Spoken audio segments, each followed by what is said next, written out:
Hey everybody, it's Jimmy and Bill. So today what we're talking about is, you know how forever we were saying, hey, Florida is immune to this real estate market stuff and the downturn and prices are still going up, you know, and they still are going up in certain areas.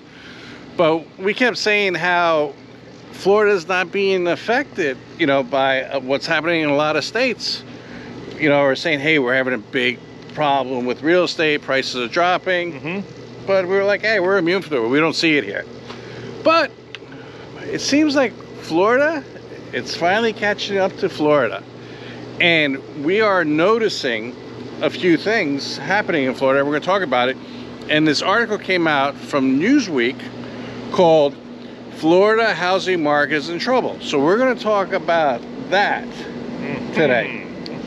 Okay, because I think the problems are catching up to Florida. Maybe, you know, we're the last state standing, but... Which would be normal. Which would be normal. But listen, we got to talk about, you know, the condo situation, you know, what's happening with the condos right now, and, you know, insurance. There's a whole bunch of stuff we got to talk about. So in the meantime, if you guys could do me a favor, subscribe. It really, really helps out the channel. And it's much appreciated, and it's a big motivation thing for us to continue making videos because we enjoy it. But every time you subscribe, it really helps us out.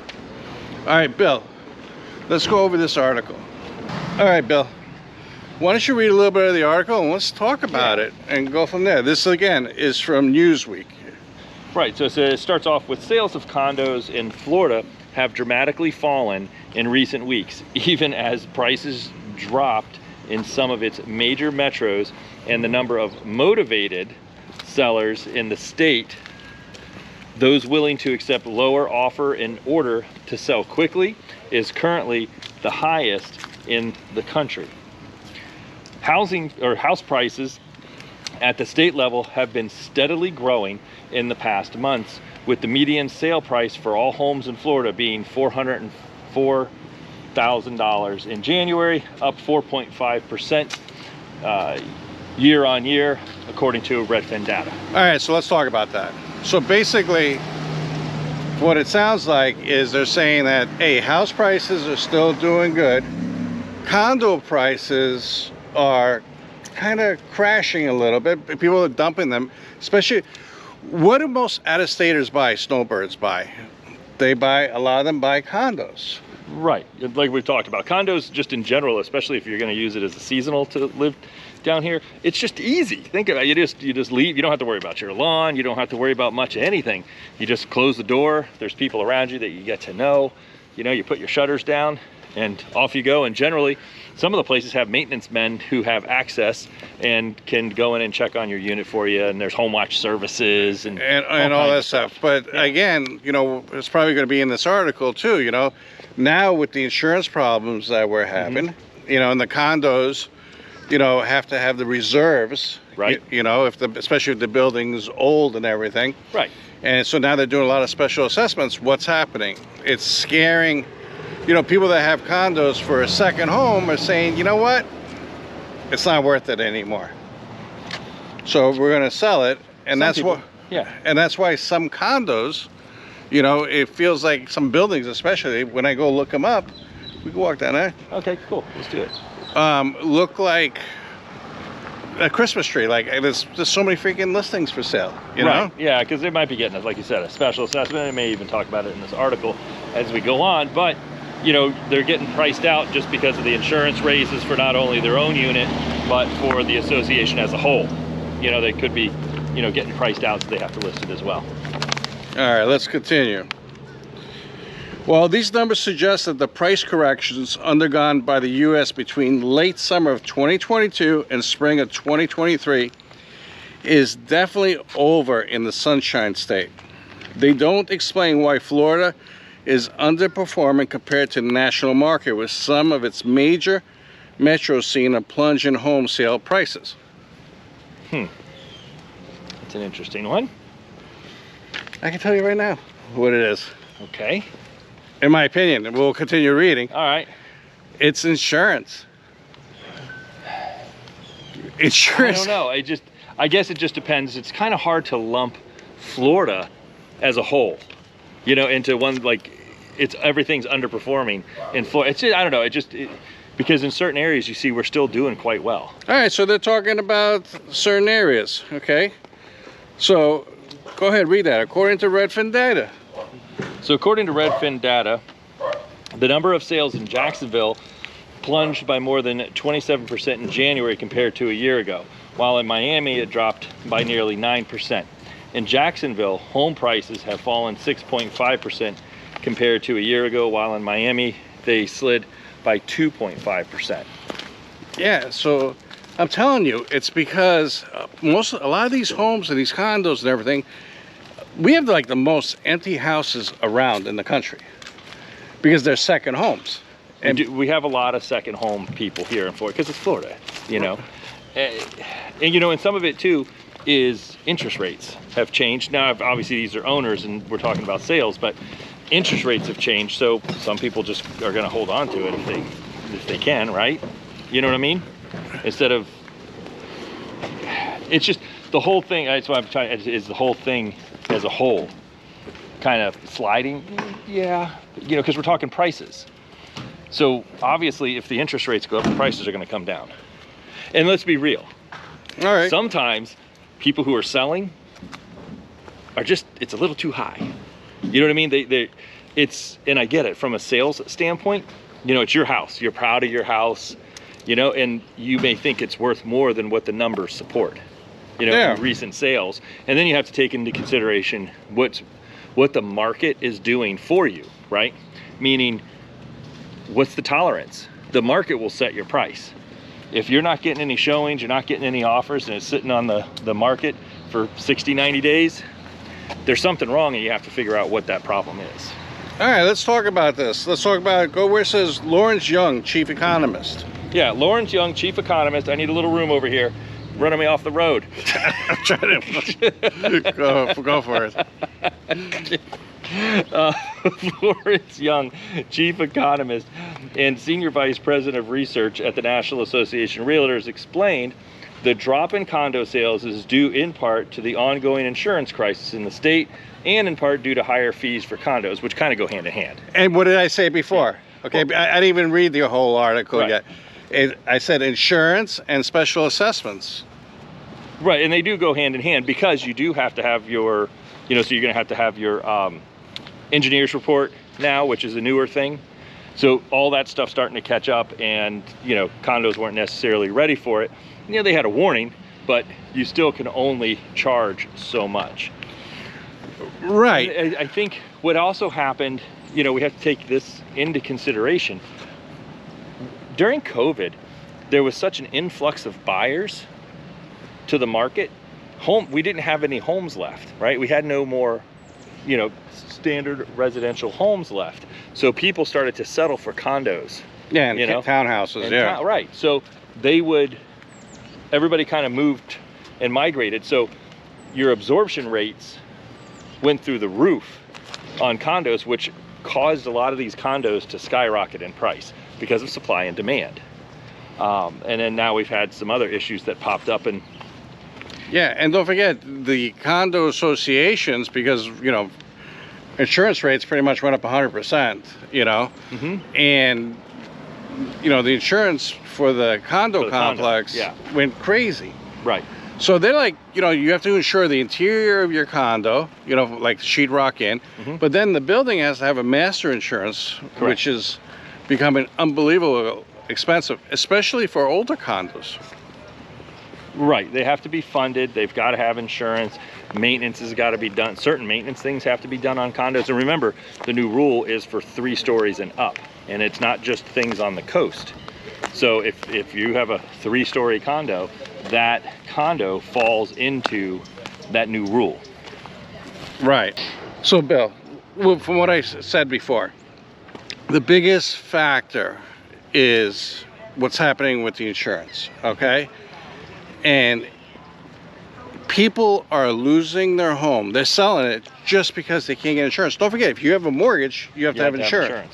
And a lot of times, you have to check with each condo because they're very specific, but you also have, even if you don't have a mortgage on your condo, the condo could require you to have insurance as the owner, even though you don't have a mortgage. And here's another caveat, okay, that I read in an article. Say the condo complex is going for a cheaper insurance because they just can't afford it anymore. But it doesn't satisfy the mortgage company you have. Right. So now you're in a situation saying, okay, the condo complex got this kind of insurance and it's not good enough for my mortgage company. So what happens? Do I get forced insurance now? This is what's going to, That's an interesting question. This is what's going to be the downfall of Florida real estate. It's going to be insurance. And I know we've gone through this many times before, but I think this time it's going to be a little bit different. Well, it's kind of like you go to Miami, and if you look at the condos in Miami, as an example, we were talking about this the other day. It's condos were generally considered to be more of like the retirement type places to go.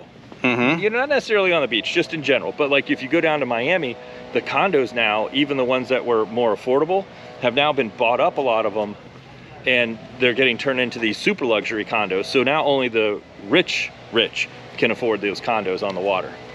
Yeah, we did a whole video on the disappearance of the middle class. Yeah. You know, you guys should check out that video. So go ahead, see what they say over here in this article. Let's see. The cost of home insurance in Florida has risen by 102% in the past 3 years. What'd I say? 100%. Okay. Oh yeah. Okay. According to the data from the Insurance Information Institute, cited by Fox 13, and they are 3 times more expensive than the national average. Homeowners insurance in 2023 costs about $6,000, according to Triple I, the average highest premium in the country. It's an extremely busy corner. We got a leaf blower. While demand is low and people are seeking cheaper properties, Florida home prices are still rising because supply remains low. And it's the truth. It's still supply and demand. We haven't gained back the properties that, it feels like we are, because inventory is staying on the market longer. But we're not getting out of the woods yet. And you got to remember too, before COVID, we still were low inventory, for years before all this happened. Yeah, because they weren't building enough. But right now, everybody's saying, this is going to be. We're not going to build our way out of it. Like, this is going to take a long time to build our way out of it. So you're saying your opinion is that we'll always be, short on homes for sale, but according to everybody in the article and everything, everybody's going to start selling, especially condos, but regular houses. People are going to give up their second homes. No. So what I'm saying is that we're still low, and we were low before COVID, then COVID just made it worse. And then we're not just gonna, in a year or two, we're not gonna skyrocket out of this, like at the blink of an eye, getting our inventory back. And building isn't going to be the only thing that saves us from low inventory. People are giving up. So when somebody purchases a second home, for a second home, and they're not renting it out, right? They're taking something off the market, they're not adding something to. So it's not a one-for-one exchange. Right. And then you have people who purchase multiple homes. We'll call them investors, but I mean, we're not talking like institutional investors. We're just talking, somebody who has 1, 2, 3, 4 properties that they rent out. Okay. So they pull those off. They're pulling homes off the market that they may or may not sell over time. So the article is really more addressing the people that are buying homes and then they're just leaving them empty while they go back up north or wherever they're from. But in your opinion, so far what you read, we might make this into a 2-part video because of the length of it, but it's a serious subject. It's a long article. It's a long article, but do you think that the Florida housing market is in trouble from what you read so far? No, I wouldn't say that we're in trouble I think it's going to start balancing everything out. The word trouble, but again, that's subjective. Everybody's definition of trouble is different, right? Trouble could be 6%. You know what I mean? Like, what I'm seeing in our area is prices are going, asking prices are coming down. The days of 102%, of offer are gone. I don't see that much anymore, where people are overbidding on houses. Right.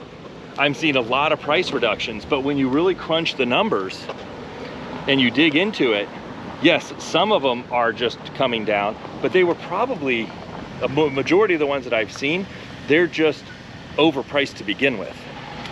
That's the problem. So it's, when you look at it like, and you go onto like a realtor.com or something along those lines, and you see $50,000 price reduction. I saw one yesterday for $50,000 price reduction.